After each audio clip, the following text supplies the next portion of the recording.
Amen. Amen. C'est vrai qu'il n'y a point de Dieu comme notre Dieu, celui que nous sommes venus rencontrer en ces lieux ce matin. Amen. Amen. Bien-aimés dans le Seigneur, je vous dis bonjour dans le nom de notre Seigneur Jésus-Christ.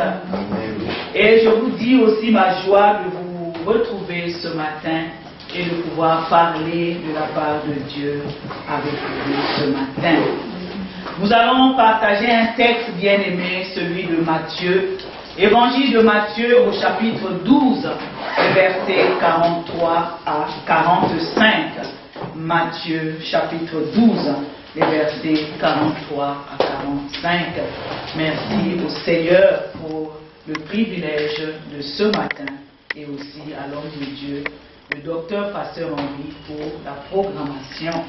Si quelqu'un a trouvé qu'il lise Matthieu chapitre 12, les versets 43 à 45.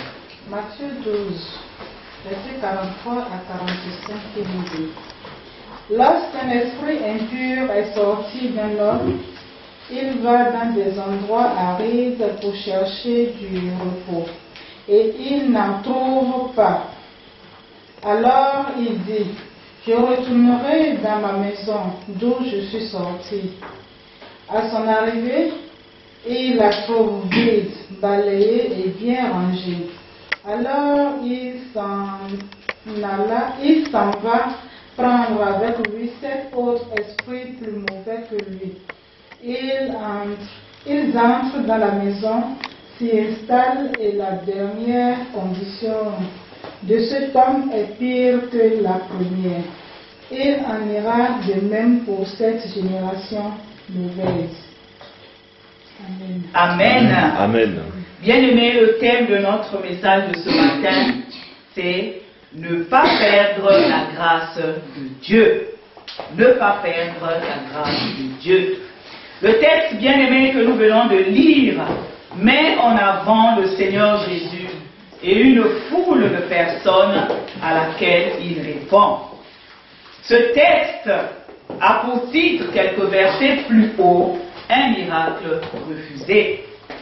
Pourquoi le Seigneur vient-il à parler comme il le fait dans les versets qui nous interpellent ce jour? Le Seigneur Jésus enseigne des foules qui viennent à lui, des foules qui ont faim et soif de la parole de Dieu. Des foules qui veulent, pour certaines personnes, consolider leur foi en Dieu en écoutant le message de vie. Pour d'autres, c'est une occasion pour rencontrer le Fils de Dieu. C'est aussi une occasion de changer de vie. Tout cela, bien aimé, dans le but, l'un ou l'autre, de gagner la vie éternelle qui est en Jésus-Christ. Devant le Seigneur Jésus se trouvaient ce jour-là des gens qui avaient entendu parler des œuvres que le Seigneur avait accomplies, des miracles qu'ils avaient vus aussi dans d'autres contrées. Ces gens voulaient que le Seigneur fasse la même chose au milieu d'eux. Le Seigneur sait toutes choses et il connaissait le cœur de ces personnes et quelles étaient leurs motivations. Lui qui sonde les cœurs et les reins leur parle. Il leur dévoile ce qui est caché dans leur cœur. Ce qui peut être caché aux yeux des hommes n'est pas caché aux yeux de Dieu. Au verset 43, le Seigneur parle d'un homme qui vient de connaître, qui vient de vivre un moment, qui vient de vivre un temps de délivrance. Il est libéré de cet esprit qui le rendait captif, qui rendait sa vie impossible, et par la grâce de Dieu, le voilà libéré, le voilà délivré. La grâce de Dieu a agi. Les portes qui étaient fermées dans la vie de la personne se sont ouvertes. Les choses pour lui ont changé. Il a recouvert la santé, bien-aimé. Lui à qui l'on disait certainement vu sa santé. Oh, c'est sûr qu'il ne va pas passer, qu'il n'arrivera pas et ne verra pas l'année prochaine. Mais Dieu a fait grâce. Dieu a étendu sa main, le voilà en bonne santé, au point que les gens ne le reconnaissent pas en chemin. La personne n'arrivait pas certainement à boucler les fins du mois parce qu'elle avait un travail précaire, ou pas du tout. Le voilà qui vient de signer un CDI ou de trouver un contrat intéressant. La vie de la personne était toutes les nuits des cauchemars, au point où le fait de dormir, de fermer les yeux pour cette personne était un supplice, parce que attaqué par des esprits méchants, des puissances des ténèbres, cette personne, bien-aimée, n'avait pas la paix, oppressée dans le corps, dans l'âme et dans son esprit. Sa situation était difficile, invivable. Alors, il a crié à Dieu et Dieu a eu compassion. Le voilà qui dort les nuits. L'oppression l'a quitté. Les esprits impurs ont été vaincus. La grâce de Dieu a été à l'œuvre totalement. La vie de la personne a changé en bien. Elle est passée, comme nous le dit la parole de Dieu, de la mort à la vie. Voilà, bien-aimés, ce que fait la grâce de Dieu dans la vie d'une personne lorsque Dieu agit. Tout ce que nous venons de vous dire, bien-aimés, la Bible ne nous le dit pas concernant cette personne. Et ce que vous venez d'entendre, bien-aimés, mais nous savons et nous voyons comment les esprits méchants martyrisent la vie d'une personne. Cette personne dont le Seigneur Jésus parle n'est pas un mythe. Le Seigneur sait comment ces esprits opèrent.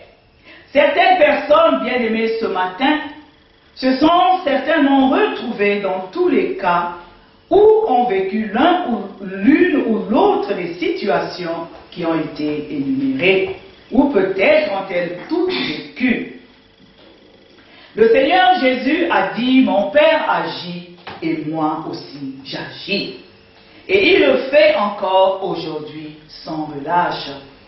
Lorsqu'il parle d'un esprit impur qui quitte une personne, il sait de quoi il parle. Amen. Amen. Alors mon frère, alors ma sœur, peu importe ce que tu as eu à vivre, tu as vu la main de Dieu. Dieu a agi et les choses ne sont plus les mêmes dans ta vie. Cette personne dont le Seigneur parle ce matin, c'est toi mon frère, c'est toi ma sœur. Car qu'on le veuille ou non, le diable s'attaque à ceux qui ont accepté de suivre le Seigneur et l'ont accepté comme Seigneur et Sauveur personnel. Le contraire, bien-aimé, est problématique. Un chanteur chrétien a dit, si vous ne rencontrez pas le diable sur votre chemin, c'est que vous faites route ensemble avec lui. Amen. Amen. Dans tout cela, tout ce que tu as vécu, bien-aimé, tu as vu la main de Dieu. Dieu t'a libéré de cet esprit impur qui te tourmentait et les choses ne sont plus pareilles dans ta vie. Elles ont changé pour toi dans le bon sens. Et nous pouvons dire gloire à Dieu. Amen. Amen. Ce qu'il faut souligner d'important, et c'est ce que le Seigneur relève toujours au verset 43, c'est qu'il y a eu un travail qui a été fait par Dieu pour que la personne vive les choses autrement. Cet esprit impur a été dégagé du corps, de l'âme, de la vie de la personne. Et cet esprit impur erre parce qu'il n'a plus de maison. Il n'a plus d'endroit où vivre. Souvenons-nous des esprits impurs que le Seigneur Jésus avait sortis des démoniaques et des démoniaques du pays des Gadaréniens. Ces démons prièrent Jésus disant, si tu nous chasses, envoie-nous dans ce troupeau de pourceaux. Ce qui fut fait, et le troupeau se précipita des pentes escarpées dans la mer, et ils périrent dans les eaux. Vous pourrez lire cela à la maison, bien-aimés, dans Matthieu 8, au chapitre 28 à 34. Ce qui veut dire que ces esprits impurs errent et finissent par devenir à leur tour des proies des autres esprits. Ils ne sont plus en sécurité puisqu'ils ont été mis à nu.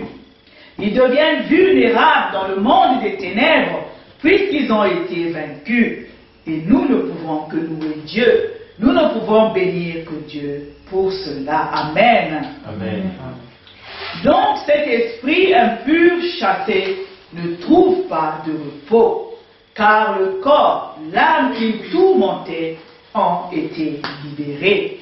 L'œuvre de la délivrance s'est accomplie.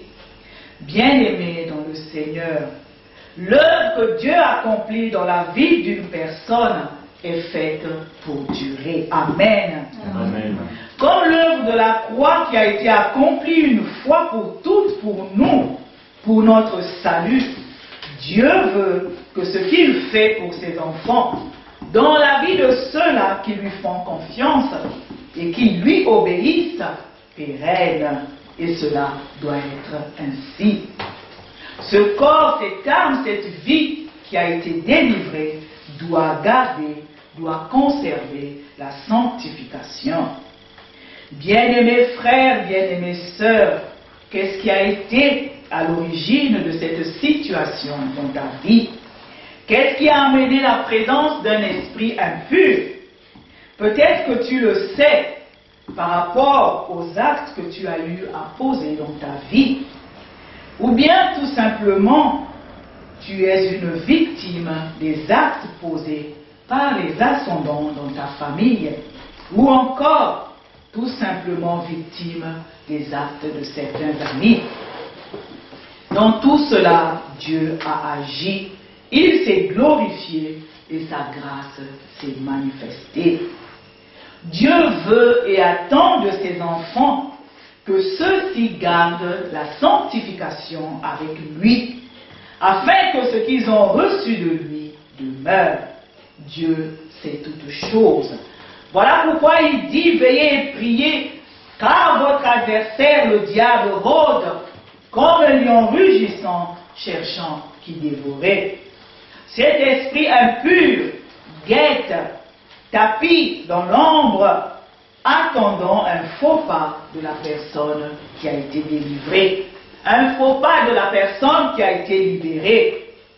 Dieu a accompli une œuvre, Dieu a fait sa part, et cela ne passe jamais inaperçu. Et il veut en retour que la personne fasse la sienne en demeurant dans la sanctification, en demeurant dans la communion avec Dieu. Dieu qui a tout effacé, Dieu qui a tout nettoyé, car en Jésus-Christ, les choses anciennes sont passées, et voici, toutes choses sont devenues nouvelles, bien-aimés, toujours en Jésus et uniquement en Jésus-Christ. Amen. Amen.